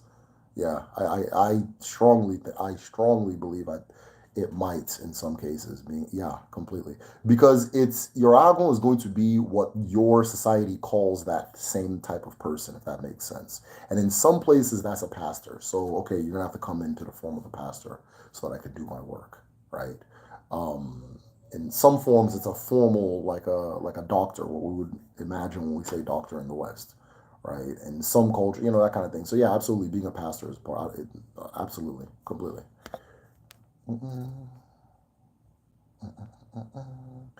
If I have a good friend, he used to be a teacher with Gedu, my Igbo language school, And it's obvious to me he's a Debia, and it's pretty obvious to him that he's a Debia too. He just hasn't been like initiated or anything like that. But he was minutes away from being a part of being a Catholic priest because his aptitude for it was just so. But then once he started learning about his own traditions and culture, that aptitude, like he reached a level of very high mastery in a matter of months. And so that's what that was. But in what he knew was being a pastor. There's an ilu, and I love this ilu, but it says that, you guys probably heard me say it a lot. It says that the bird will build its nest with what it finds on the forest floor, right? So if being a debia is one of the twigs you find on the forest floor, you're going to use that to build it. But if you find pasture on your forest floor, that's what you're going to use to build it. You understand? So that it just depends on who you are, your environment, what you know, and then you will become that environment and situation's version of the thing. So I notice you can make connections like conscious, unconscious mind, physical eyes, deeper eyes, example of third eye as a way of talking about the same thing. Exactly. Yeah.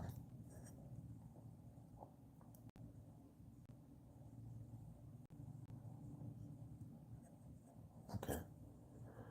Okay, y'all. Okay, let's see. What is this thing wherein you can make connections? Is it intuitive, logical?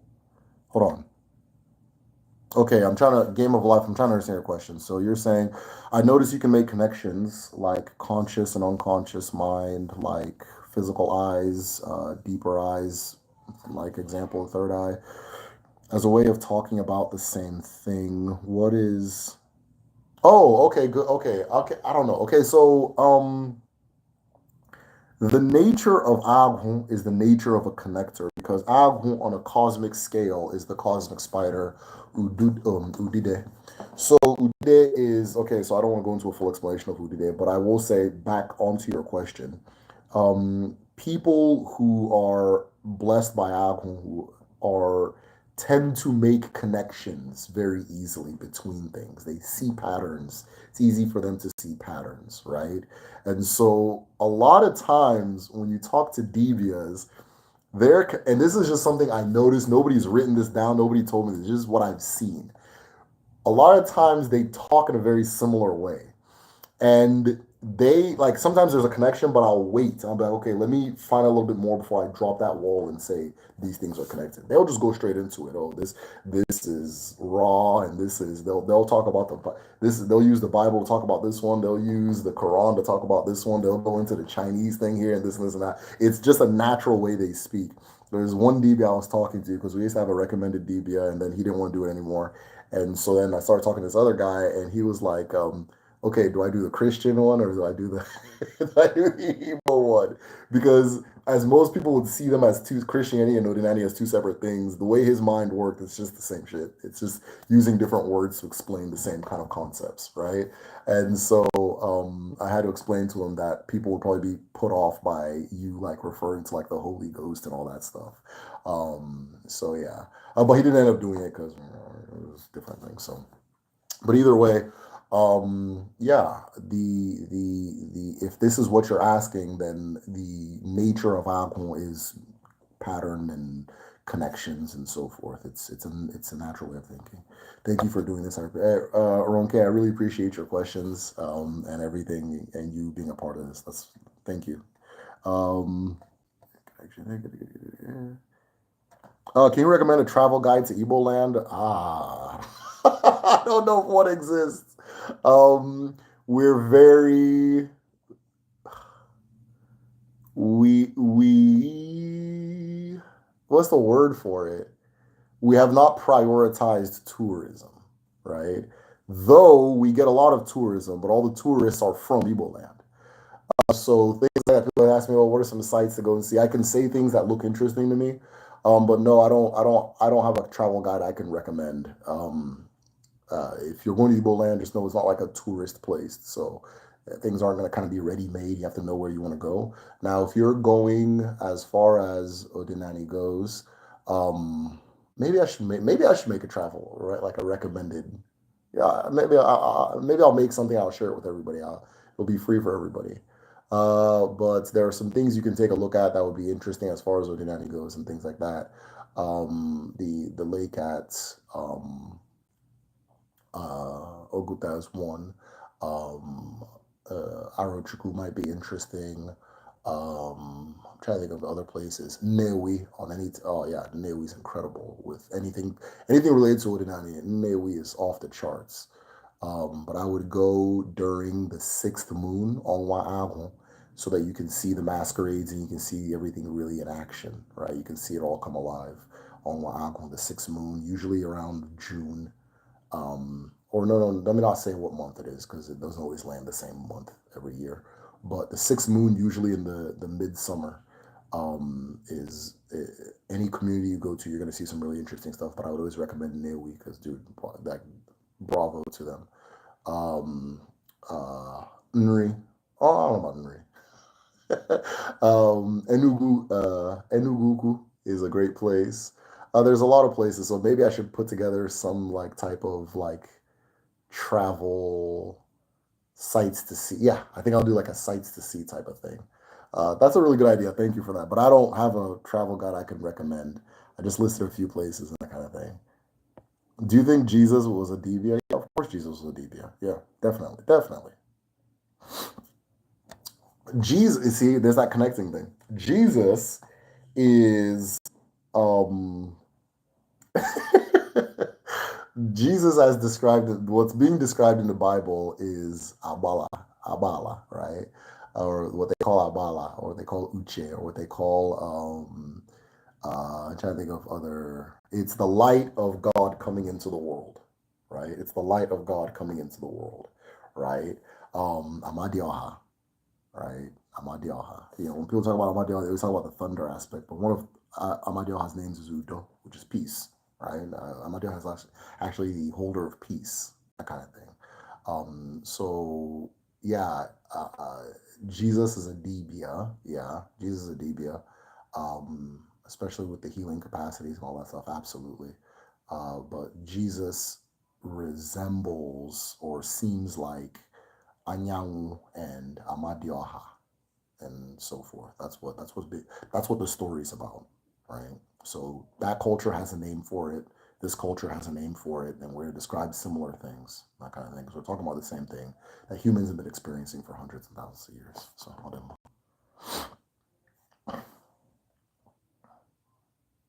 is your creation story where first torment, like where do you think the first men stood in Igbo land? Oh, that's a good question, Mazia Dozium. A lot of communities gonna claim it's theirs. A lot of people's gonna, oh, they came from this land right here. We came from this land right here. So, Nebo, we have a lot of pride. So it's nobody's gonna ever say, oh, we all, except all these new internet people. Oh, we came from Inri. What the fuck is that? But yeah, everybody's gonna say different things, that kind of thing. I I don't think there was one central place Igbo culture began, but I do think that the first place that the people in that area began to practice this particular culture is likely in the Uguele Okigwe area. Uguele Okigwe area. I'm going to tell you some stuff that I haven't shared in videos yet. These are things that I figured out myself. I would love to one day go with archaeologists and study this, but this is what I've pieced together.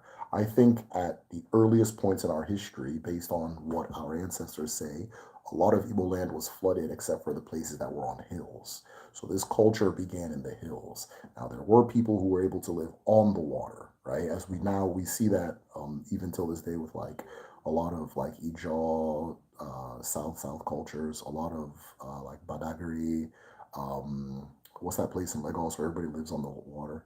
That's been going on for a long time. I think a lot of people lived on the water, and then the people who lived on the water lived on the hills. And the water dried up over time, and people moved from the hills to the lower grounds. So a lot of the earliest artifacts are going to be in hills, high places. So you're looking at the Uguele area, you're looking at Enugu area, and so forth. And so those cultures or the people surrounding them, I feel like something's in my eye.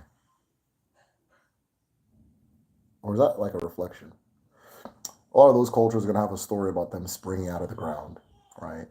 This is just what I've pieced together and so forth.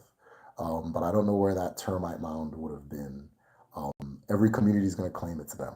Every community is going to claim. It's just that the Inri community we're calling Inri, the clan we're calling Inri, they got their story on the internet first. So, so a lot of people who learn about these things from the internet say, "Okay, everybody came from Inri." No, that's not. That's not how it works. So everybody has their own. Amiibo says that they're the first ones. Newi says that they're the first ones. All these different places, they all say they're they were first, were the first, that kind of thing. So, but I think what we're calling Igbo culture started in the hills in that area, and it spread down into lands that later dried up, and then after spreading to those lands, it went beyond that and so forth. So I don't know.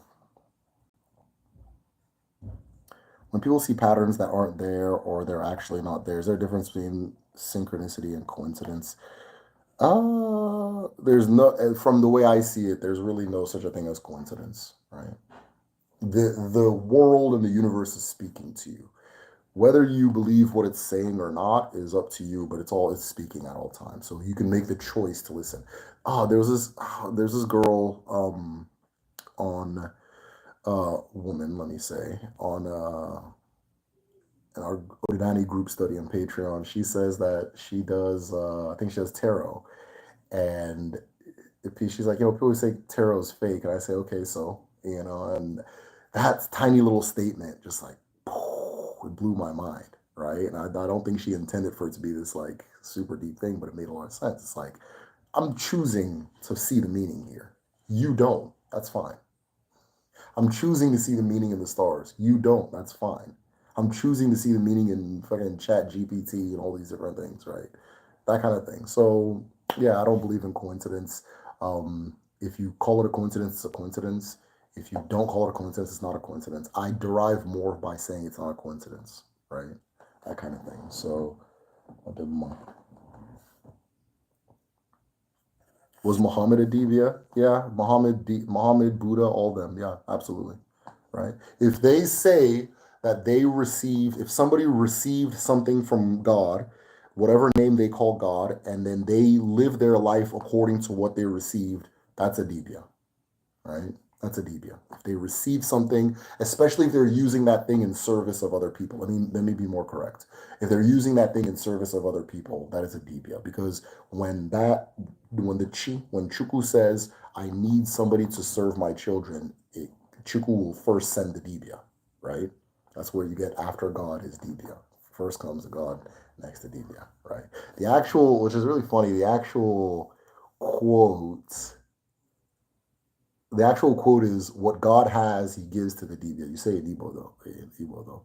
What God has, he gives to the Dibia, right? So God has a message, Dibia receives it, right? That kind of thing. First. And then, which is why the calling of the Dibia, the work of the Dibia is so important. Because if the Dibia then doesn't actualize it or doesn't represent the source of that message correctly, then the Dibia has problems, right? So Osu are Debias too. I think the original Debias were the people referring to as Osu. The original, I believe that the original Debias are the people we're referring to as Osu. I think that and this is there is I have this map to a science. So if anybody wants to have a wider discussion on it, I would appreciate that. I have a lot to share on it, but I've done a lot of research on this topic. And it's very obvious to me that the original Debia is what people were referring to as Usu. And the term Debia came probably later, during either Ugamu, right? The Third World Age, or the very beginnings of Ugazi. But Debia is a very new thing. It's newer. It's newer. Let me not say very new. It's newer. It's newer, right? But I think, yeah, the original were Usu. I keep feeling like things are in my iris. I got this white light bulb, but it's driving me crazy. It's too bright. Working on Igbo animation. Dope. Certain concepts as accurately as possible. Hence the question. Mazi Edozium, any question you have, message me. And it'll be better for you to message me where I can like think and type than us kind of freestyle battling and wrapping up here. So go ahead. Any question you have, I think that project's really cool. And just from the description, and any question you have, just message me. I'll give you more concise answers and that kind of thing. But don't worry too much about being accurate. Okay? Don't. It's gonna sound kind of crazy. I know. And I know you want to represent things correctly. Don't worry about it too much. It's not that deep, right? I think we all feel there's a separation we feel from our customs and our traditions and our ancestors. And so we always feel that we're not, we don't know enough, or we're not good enough, or we're not close enough to speak on or represent or actualize in their name. And I'm going to let you know that if you've already received the abia, the uche, to go ahead and do this, let it flow out from inside you. Because what you come to find is they were letting it flow out from inside of them too, right? That kind of thing. So, yeah, don't worry too much about being accurate. I promise you, what you naturally put down on paper somebody will say, oh, that's my grandfather's story, that's my grandmother's story, oh my god, that's that kind of thing. You'll be surprised, right? Don't get in the way of the flow. Let it flow out. Let it flow out. Don't worry about being accurate. Somebody wants accuracy, they can go start researching. But what your story might do is inspire somebody to then begin that search, right? So Thor, the original Thor, is like a dwarf. It's like a gnome. But that big hulking Thor, which is not an accurate depiction of Thor, will make somebody interested enough to go and look for the actual truth of the Thor. But it's your creation. Do it however you want. I just don't want you to think, or I don't want accuracy or like that kind of thing to get in your way of like creating, right? Because I talk to a lot of creatives and they're always like, I don't want to get this wrong. I don't want to be, and it's a respect thing. I understand completely. I'm saying, but just let it flow. Do you think that Umwao saw that made them die with it? Oh, they saw us. They saw us. They saw atom bombs. They saw Holocaust. They saw transatlantic slave trade. They saw trans-Sahara slave trade. They saw us, man. They saw war. They saw people shooting each other because of some shoes and they saw all these crazy things that we latch onto and abuse each other. Yeah, there's a lot of things that there's things I'm not saying I know anything that will shatter the world, but there's things I know that I hesitate to say on video. That's why I'm always like, don't pull your eyes don't pull your eyes out. I don't know what people are gonna do. So yeah, they saw us, man. That's all it is. They saw people mowing down whole continents of people. They saw, people just lying up and down, that kind of thing. So yeah, if there's a lot of things that DBS can do, but they keep it to themselves because who knows where it'll go if we let this out, right?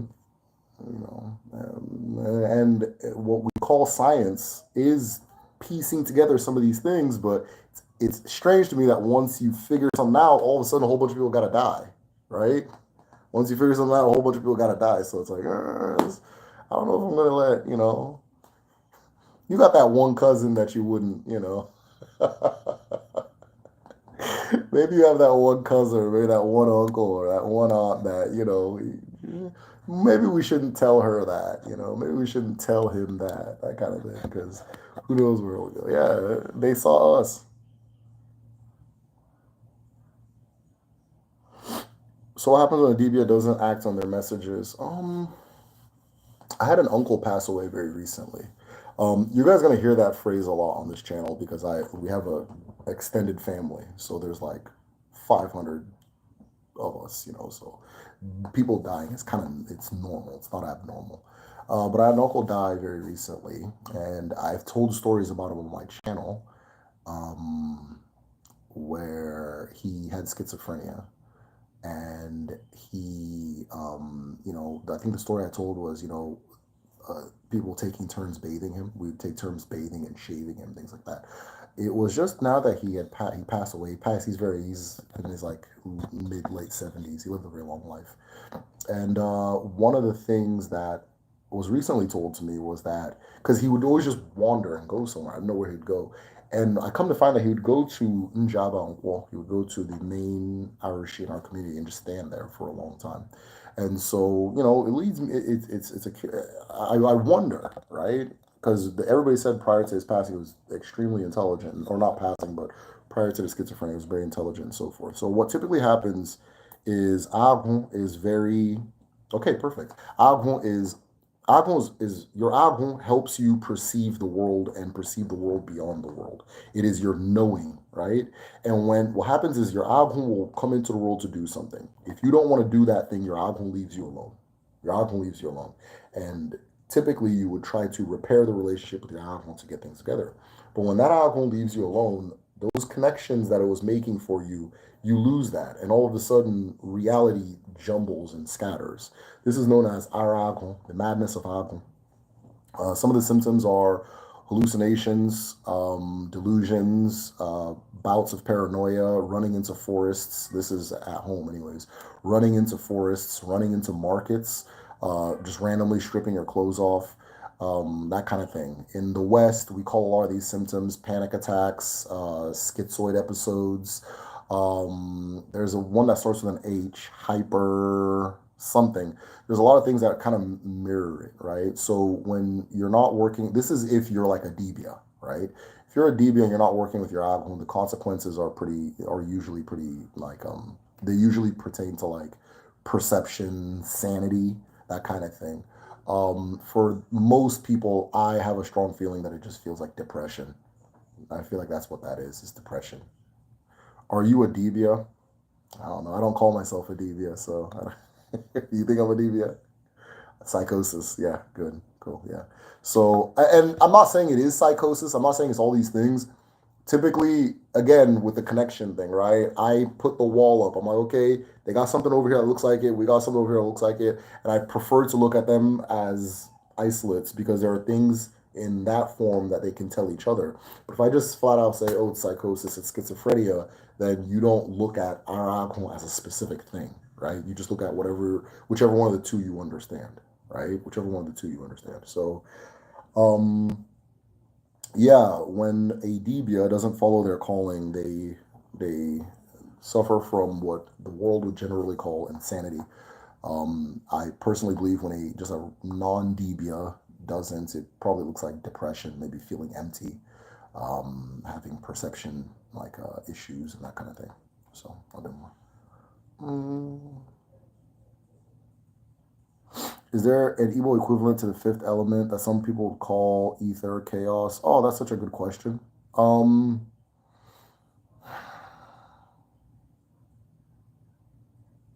Eke, Eke, but it's the first element in our own. It's Eke.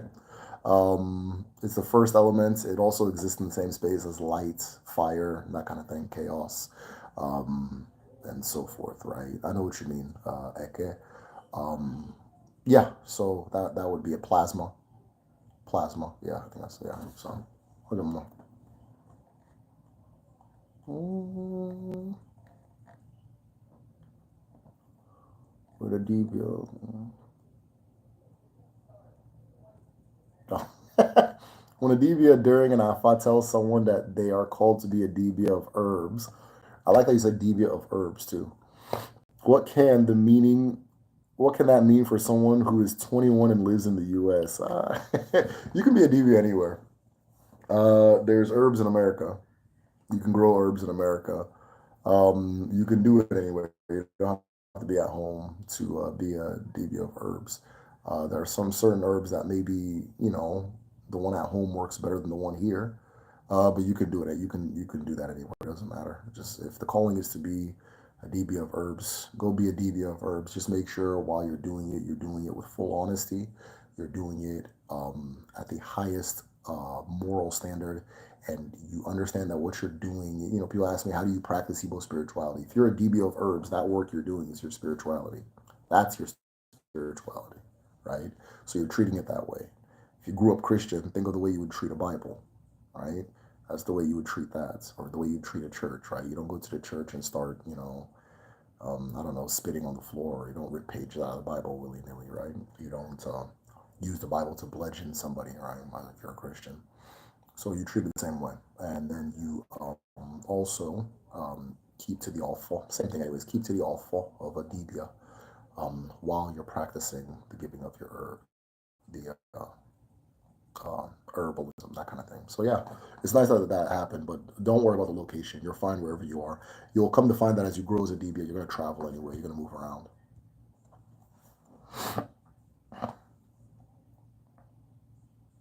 Would you, oh, what? Would you say a DBA is similar to a two-headed doctor? A DBA is a two-headed doctor. That's the same thing.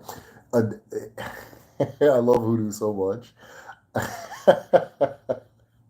Agun, the spirit that drives a dibia, is two-headed. It has two heads.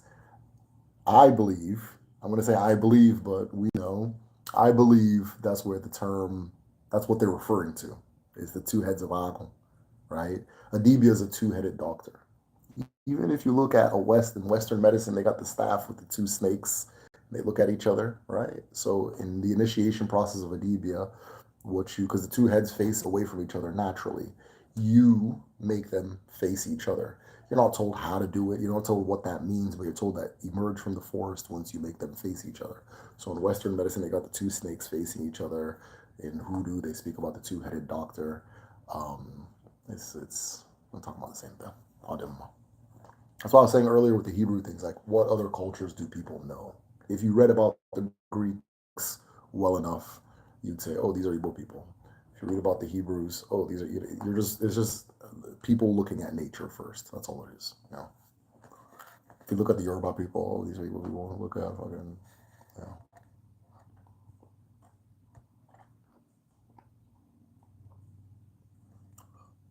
Mazi, I see you.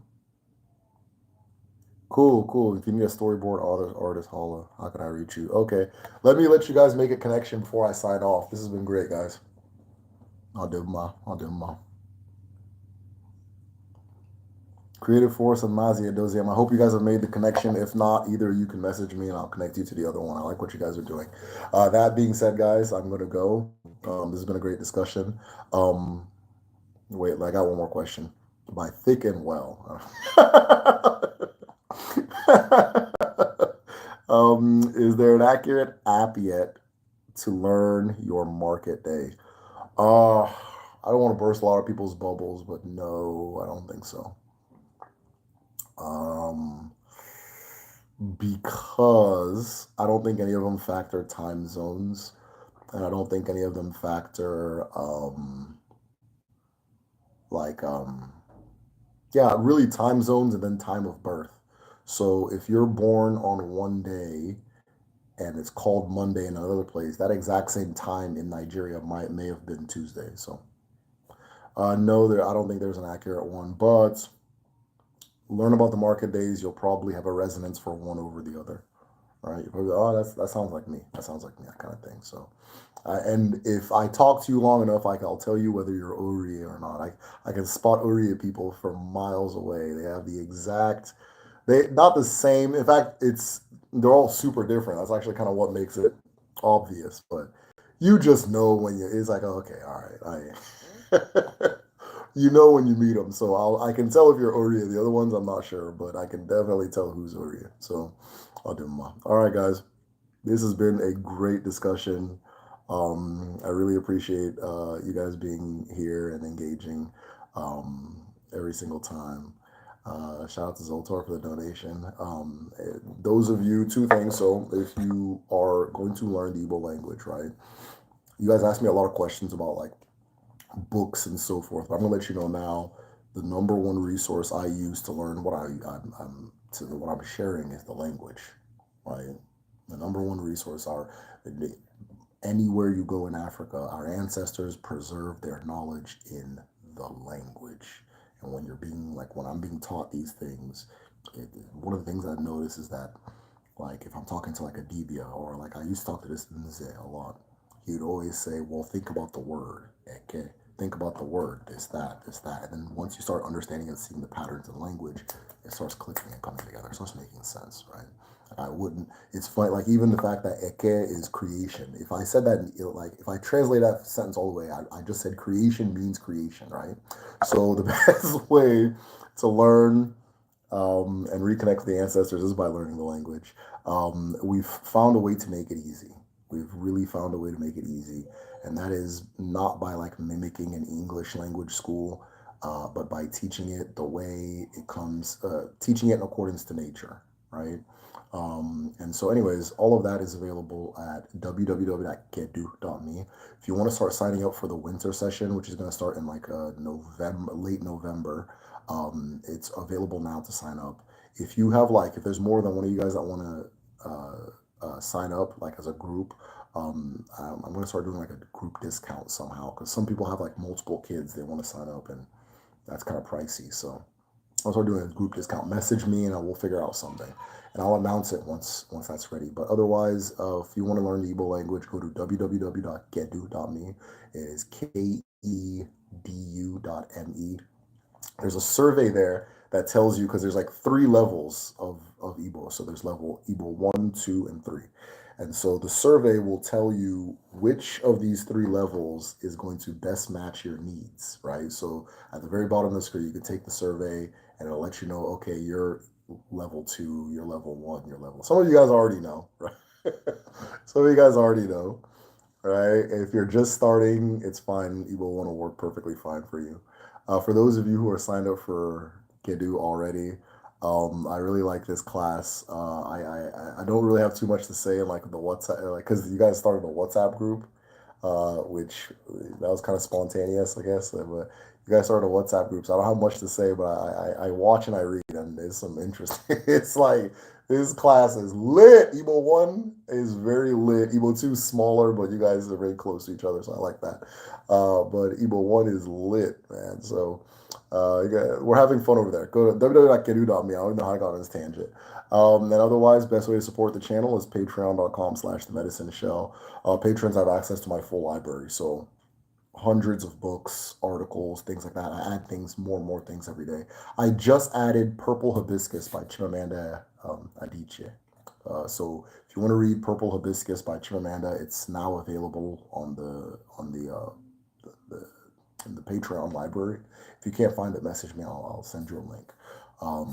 I haven't read it yet, but I put it up there. So that being said, you guys, there's so many new comments I want to read, but I can't answer nothing.